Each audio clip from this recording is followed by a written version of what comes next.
नमस्कार, इन खबर में आपका स्वागत है। उत्तर प्रदेश विधानसभा चुनाव के मद्देनजर गतिविधियां बहुत तेज है। प्रधानमंत्री नरेंद्र मोदी द्वारा 3 कृषि कानूनों को वापस लेने के ऐलान के बाद बीजेपी पूरा माहौल अपने फेवर में बदलने के लिए मुहिम चला रही है। इस बीच जितने भी अभी तक ओपिनियन पोल और सर्वे हुए हैं उसमें बीजेपी को यूपी में कोई टक्कर दे रहा है तो वो है समाजवादी पार्टी। दोनों दलों की रणनीति ये है कि बजाय बड़े दलों के साथ गठबंधन करने के छोटे छोटे दलों को जोड़ करके चुनाव लड़ा जाए। इसी क्रम में समाजवादी पार्टी का पश्चिमी उत्तर प्रदेश में आरएलडी यानी राष्ट्रीय लोक दल के साथ समझौता होना है। अजीत सिंह तो अब रहे नहीं, उनके बेटे जयंत चौधरी और अखिलेश यादव की पहले से ही इस पे बातचीत चल रही है। 62 सीटें मांग रहे थे पश्चिमी उत्तर प्रदेश की और 30 से अधिक अखिलेश देने को तैयार नहीं थे। फिर बात ये आई कि 36 सीटों पे सहमति बन सकती है और इसका ऐलान जो है मुलायम सिंह यादव के जन्मदिन यानी कि 22 नवंबर को हो सकता है, लेकिन ऐन मौके पे ऐलान टल गया।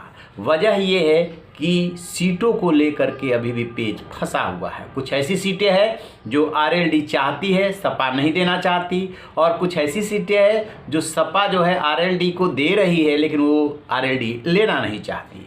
इसके अलावा तराई के इलाकों में जो अभी जैसे उधर लखीमपुर खीरी है, ये इस बेल्ट में भी जो है ये चाह रहे हैं कुछ सीटें लड़ी जाए आरएलडी।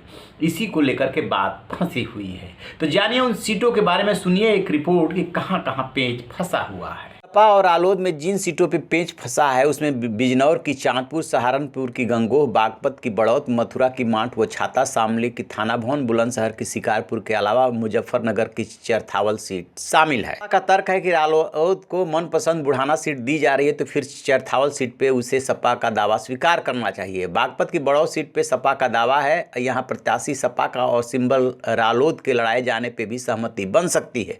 मथुरा की मांठ सीट पर भी दोनों दलों के अपने अपने दावे हैं। बुलंदशहर की शिकारपुर सीट पे दोनों दलों के दावे हैं और इसकी वजह यह है कि टिकटार्थियों की संख्या दोनों दलों में काफ़ी है। इसके अलावा लखीमपुर खीरी की पलिया बस्ती सदर रालोद किसान मोर्चा के राष्ट्रीय अध्यक्ष सुभा रामाशीष राय के लिए भी एक सीट मांग रहा है। रालोद और सपा के बीच इस बार प्रत्याशी और सिंबल भी अदल बदल कर चुनाव लड़ने की संभावना है, तभी कोई फार्मूला बन पाएगा। खबर है कि बातचीत में सपा नेताओं ने मुजफ्फरनगर के खतौली और मेरठ कैंट सीट रालोद को ऑफर की थी, लेकिन दोनों ही सीटें रालोद नेताओं ने लेने से इनकार कर दिया। खतौली के बजाय चरथावल और मेरठ कैंट के बदले सिवाल खास सीट पर अपने दावे को मजबूत कर रही है रालोद। तो जैसा कि आपने सुना, ये वो कुछ सीटें हैं जहाँ पे जोर आजमाइश चल रही है। एक फार्मूला ये भी निकाला जा रहा है कि कैंडिडेट हो जाए आरएलडी का और चुनाव चिन्ह दिया जाए वो समाजवादी पार्टी का। टेक्निकली क्या रहेगा कि जब जीत के आएंगे तो समाजवादी पार्टी में ही काउंट होंगे और इनको संतोष रहेगा कि हमारी पार्टी का वो विधायक है।